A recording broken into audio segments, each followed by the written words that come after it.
നിങ്ങളുടെ കൈയക്ഷരം നിങ്ങളുടെ പേഴ്സണാലിറ്റിയുടെ കുറിപ്പാണ്. നിങ്ങളുടെ കൈയക്ഷരം നിങ്ങളുടെ വ്യക്തിത്വത്തിൻ്റെ സൂചകമാണ് എന്ന് പറഞ്ഞാൽ നിങ്ങൾ സമ്മതിക്കുമോ? മനഃശാസ്ത്രം അങ്ങനെയൊക്കെയാണ് പറയുന്നത്. നിങ്ങളുടെ ഹാൻഡ് റൈറ്റിംഗ് കൃത്യമായിട്ടൊന്ന് പഠിച്ചു കഴിഞ്ഞാൽ നിങ്ങളുടെ വ്യക്തിത്വം വ്യക്തമായിട്ട് പറഞ്ഞുതരാൻ മനഃശാസ്ത്രത്തിന് സാധിക്കുമെന്ന് ശാസ്ത്ര പഠനങ്ങൾ നമ്മെ പഠിപ്പിക്കുന്നു. ഗ്രാഫോളജി എന്നാണ് ഈ ശാസ്ത്ര ശാഖയുടെ പേര്. അതായത് നമ്മളുടെ ഹാൻഡ് റൈറ്റിംഗ് ബ്രെയിൻ റൈറ്റിംഗ് ആണ്. നയിക്കുന്നത് സബ് കോൺഷ്യസ് മൈൻഡാണ്. ഇപ്പം ന്യൂറൽ പാത്വേസിലൂടെ നിങ്ങളുടെ തോട്ട് സഞ്ചരിച്ച് ഒരു സ്ട്രോക്കായിട്ട് മാറുമ്പോൾ അതൊരു അക്ഷരമായോ വാക്കായിട്ടോ രൂപപ്പെടുന്നു. അതാണ് നമ്മൾ എഴുതുമ്പോൾ സംഭവിക്കുന്നത്. അപ്പോൾ നമ്മളുടെ ഹാൻഡ് റൈറ്റിംഗ് നിങ്ങളുടെ സബ് കോൺഷ്യസ് മൈൻഡിൻ്റെ ഒരു പ്രവർത്തനമായിട്ട് നമ്മൾ തിരിച്ചറിയണം.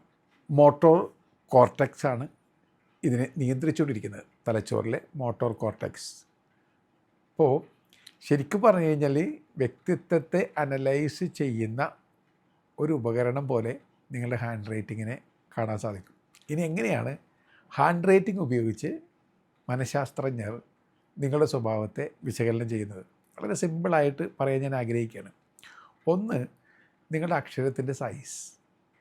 2, വാക്കുകൾക്കിടയിലുള്ള സ്പേസ്. 3, അക്ഷരങ്ങളുടെ ചരിവ്. 4, നിങ്ങളുടെ എഴുത്തിലുള്ള സ്പീഡ്. ഇത്രയും കാര്യങ്ങളാണ് സാധാരണഗതിയിൽ അനാലിസിസിന് വേണ്ടി ഉപയോഗിക്കുക.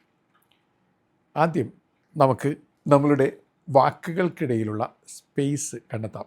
നാരോ സ്പേസും ഉണ്ട്, വൈഡ് സ്പേസും ഉണ്ട്. അതായത് ചില ആളുകൾ ഒരു പദം കഴിഞ്ഞിട്ട് ഒരുപാട് സ്പേസ് ഇട്ടിട്ട് അടുത്ത പദം, ചില ആളുകൾ ഒട്ടും സ്പേസ് ഇട്ടില്ല, വളരെ അടുത്തടുത്ത് എഴുതും. അപ്പോൾ പേഴ്സണാലിറ്റി അനലൈസ് ചെയ്യാൻ ഇത് വളരെ വ്യക്തമായിട്ടുള്ള സൂചകമാണത്രേ. നാരോ സ്പേസ് ആണെങ്കിൽ, അതായത് വാക്കുകൾക്കിടയിൽ ഒട്ടും സ്പേസ് ഇടാതെയാണ് നിങ്ങൾ എഴുതുന്നതെങ്കിൽ അത് സൂചിപ്പിക്കുന്നത് നിങ്ങൾ ഔട്ട് ഗോയിങ് ആണ്, പുറത്തേക്ക് പോകുന്നവരാണ്, കണക്ഷൻ ഉണ്ടാക്കാൻ ആഗ്രഹിക്കുന്നവരാണ്, കുറച്ചും കൂടി എക്സ്ട്രോവേർട്ടുകളാണ്, ആളുകളുടെ ശ്രദ്ധ ആകർഷിക്കുവാൻ വേണ്ടി പോസിറ്റീവായിട്ട് ശ്രമിക്കുന്നവരാണ്. അതായത് കുറച്ചും കൂടി പബ്ലിക്കായിട്ട് ജീവിക്കാനും പബ്ലിസിറ്റിയിൽ ജീവിക്കാനൊക്കെ ആഗ്രഹിക്കുന്നവരാണെന്നാണ് മനഃശാസ്ത്രം പറയുന്നത്. നിങ്ങൾക്കത് ശരിയാണെന്നോ തെറ്റാണെന്നോ കരുതാം, ഇത് മനഃശാസ്ത്രത്തിൻ്റെ പഠനങ്ങൾ പറയുന്നതാണ്. ഇനി നിങ്ങൾ വാക്കുകൾക്കിടയിൽ ഒരുപാട് സ്പേസ് ഇടുന്ന ആളാണെങ്കിൽ അതിൻ്റെ അർത്ഥം നിങ്ങൾക്ക് കുറേ കൂടി സ്പേസ് വേണം, കുറച്ചും കൂടി പ്രൈവറ്റായിട്ട് ഇൻഡിപെൻഡൻ്റ് ആയിട്ട് ജീവിക്കാൻ ആഗ്രഹിക്കുന്ന ഒരാളാണ് നിങ്ങൾ. നിങ്ങൾക്കിങ്ങനെ ആൾക്കൂട്ടത്തിൽ ചെന്ന് ആൾക്കൂട്ടത്തിൽ തനിയെ എന്ന മട്ടിൽ ജീവിക്കാൻ താല്പര്യമൊന്നുമില്ല. നിങ്ങൾക്ക് നിങ്ങളുടേതായിട്ടുള്ള ഒരു ലോകമുണ്ട്, ആ ലോകത്തിൽ നിങ്ങൾ ഹാപ്പിയാണ്. ഒരു തരം ഇൻട്രോവേർട്ട് ആണ് നിങ്ങൾ, അതിൽ കുറ്റവുമില്ല തെറ്റുമില്ല. ഇതാണ് നിങ്ങളുടെ അവസ്ഥ.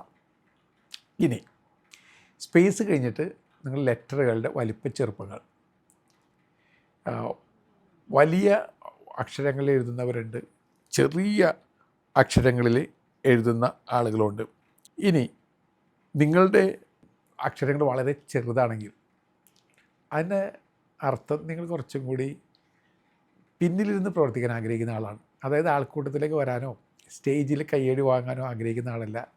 അല്പം ഇൻട്രോവേർട്ട് നേച്ചറുള്ള, അല്പം കൂടി ചിന്തയുള്ള, കുറച്ചും കൂടിയൊക്കെ മെഡിറ്റേറ്റീവ് മിസ്റ്റിക്കൽ മൈൻഡുള്ള ആളുകളുടെയൊക്കെ അക്ഷരങ്ങൾ ചെറിയ അക്ഷരങ്ങളായിരിക്കും അത്ര.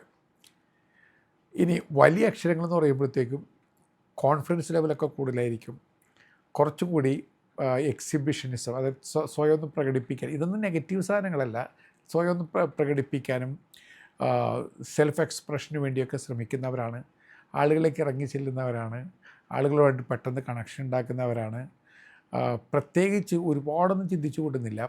അങ്ങനെയുള്ള ആളുകളാണത്രേ ഈ വലിയ അക്ഷരങ്ങൾ ഉള്ളവർ. ഇനി ചരിവ്, ചിലപ്പോൾ വലതോട്ട് ചരിവും, ചിലത് ഇടത്തോട്ട് ചരിയും. ഇനി ഈ ചരിവുകളെ നമ്മൾ പഠിക്കുകയാണെങ്കിൽ നിങ്ങൾ ഇടത് ഭാഗത്തേക്ക് ചരിവുള്ളവരാണെങ്കിൽ നേരത്തെ പറഞ്ഞ പോലെ കുറച്ചും കൂടി ഇൻട്രോവേർട്സാണ്. അതായത് വികാരങ്ങളൊക്കെ എന്നിൽ തന്നെ നിൽക്കട്ടെ എന്ന് ചിന്തിക്കുന്നവരാണ്. എൻ്റേതായ പ്രൈവറ്റ് ലൈഫിന് വളരെ പ്രാധാന്യം കൊടുക്കുന്നവരാണ്, ഭയങ്കര ശ്രദ്ധിക്കപ്പെടണമെന്നുള്ള ആഗ്രഹമില്ലാത്തവരാണ്. അവർ പിന്നിലിരുന്ന് എല്ലാം ചെയ്യും, പക്ഷേ മുന്നിലേക്ക് അധികം വരില്ല. ഇനി നിങ്ങളുടെ ചരിവ് റൈറ്റ് സൈഡിലേക്കാണെങ്കിൽ ഇത് നേരെ ഓപ്പോസിറ്റാണ്.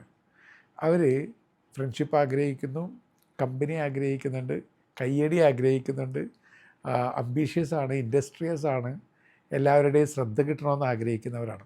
ഇനി രണ്ടിനും മധ്യമുണ്ടല്ല, ചില ആളുകളുടെ വെർട്ടിക്കലായിരിക്കും, അതായത് അങ്ങോട്ടുമില്ല ചരിവ് ഇങ്ങോട്ടുമില്ല. അങ്ങനെയുള്ള ആളുകൾ കുറച്ചും കൂടി ബാലൻസ്ഡ് ആയിരിക്കുമെന്നും കുറച്ചും കൂടി മച്യൂറായിരിക്കുമെന്നും റാഷണലായിരിക്കുമെന്നും അവർക്ക് അവരുടേതായിട്ടുള്ള ഇൻഡിപെൻഡൻറ്റ് ഡിസിഷൻ ഉണ്ടായിരിക്കുമെന്നാണ് സാധാരണ പഠനങ്ങൾ പറഞ്ഞു തരുന്നത്. ഇനി എഴുതുമ്പോൾ ചില ആളുകൾ വളരെ വ്യക്തമായിട്ട് എഴുതും. അതായത് എഴുതുന്നത് ആർക്കും പെട്ടെന്ന് വായിച്ചെടുക്കാം.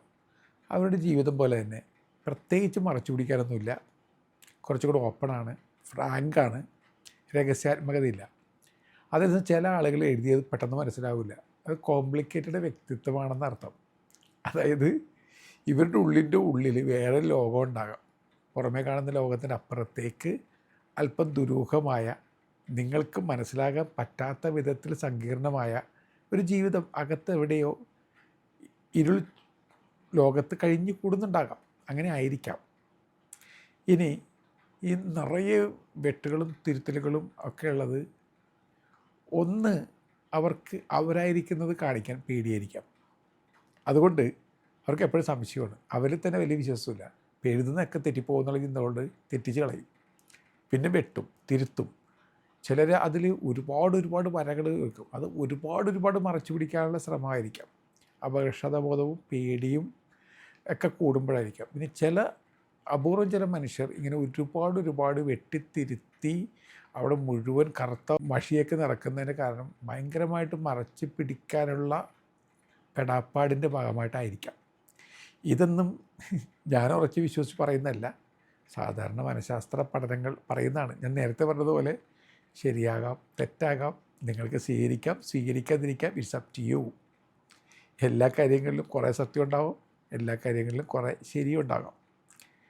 ഇനി നിങ്ങളുടെ സിഗ്നേച്ചർ നിങ്ങളുടെ അഡ്വർടൈസ്മെൻറ്റാണ്. നിങ്ങളെന്താണോ അതിൻ്റെ അഡ്വർടൈസ്മെൻറ്റാണ് നിങ്ങളുടെ സിഗ്നേച്ചർ. അപ്പോൾ ഈ സിഗ്നേച്ചറിന് നിങ്ങളെക്കുറിച്ച് പറയുന്ന ഒരുപാട് കാര്യങ്ങളുണ്ട്. നിങ്ങളുടെ പേഴ്സോണ ആണ് ഈ സിഗ്നേച്ചർ. നിങ്ങളുടെ വ്യക്തിത്വത്തെ പ്രതിഫലിപ്പിക്കുന്നുണ്ട് ഒരു സിഗ്നേച്ചറിനെ കുറിച്ചുള്ള പഠനങ്ങൾ എന്തൊക്കെയാണ്? ഒന്ന്, നന്നായിട്ട് മനസ്സിലാകുന്ന തരത്തിൽ സൈൻ ചെയ്യുന്നവരുണ്ട്. അവർ വളരെ ഓപ്പണാണ്, അവർക്ക് പ്രത്യേകിച്ച് മറച്ചു പിടിക്കാനൊന്നുമില്ല. അവൾ വളരെ എക്സ്പ്രസീവാണ്, കോൺഫിഡൻ്റാണ്, വളരെ ലൗഡാണ് അവരെക്കുറിച്ച് തന്നെ. ചില ആളുകളുടെ സിഗ്നേച്ചർ ദുരൂഹ ലോകത്തിലൂടെ നിങ്ങൾ സഞ്ചരിക്കുന്ന പോലെയാണ്. അതിനകത്ത് കുറേ ദുരൂഹതയുണ്ട്. ഇത് നെഗറ്റീവ് സാധനമല്ല. അതായത് അവർക്കുള്ളിൻ്റെ ഉള്ളിൽ വേറെ ഒരുപാട് ലെയേഴ്സ് ഉണ്ട്. അത് കാപട്യമാകണമെന്നില്ല, മറിച്ച് കുറേ കൂടി ഡീപ്പറാകാം, അവർ കുറേ കൂടി റിഫ്ലക്റ്റീവ് ആകാം. നിങ്ങൾ പുറത്ത് കാണുന്ന ലോകത്തിനപ്പുറത്തേക്ക് വല്ലാതെ മോഹിപ്പിക്കുന്നതോ വല്ലാതെ ചാലഞ്ച് ചെയ്യുന്നതുമായിട്ടൊരു ലോകം ഉണ്ടാകാം. അതിൽ സിഗ്നേച്ചറിലൂടെ തെളിഞ്ഞു വരാം. ഇനി വീണ്ടും നിങ്ങളുടെ സിഗ്നേച്ചർ അത് വലതുവശത്തേക്ക് ചരിഞ്ഞ സിഗ്നേച്ചർ ആണെങ്കിൽ നേരത്തെ പറഞ്ഞ പോലെ കുറച്ചുകൂടി കോൺഫിഡൻ്റായ എക്സ്പ്രസീവായ ആളുകളാണ്. ഇനി ചില ആളുകളുടെ സിഗ്നേച്ചർ ഇങ്ങനെ ഉയർന്നു പോകുന്നതാണ്. കുറച്ചുകൂടി അംബീഷ്യസ് ആകാം, കുറച്ചുകൂടി ജീവിതത്തെ ഭാവാത്മകമായി കാണുന്നവരാകാം, വളരണം ഉയരണമെന്ന് ചിന്തയുള്ളവരാകാം, മറ്റുള്ളവരെക്കാൾ ഒരു പടി ഉയരത്തിൽ നിൽക്കണമെന്ന് ആഗ്രഹിക്കുന്നവരാകാം.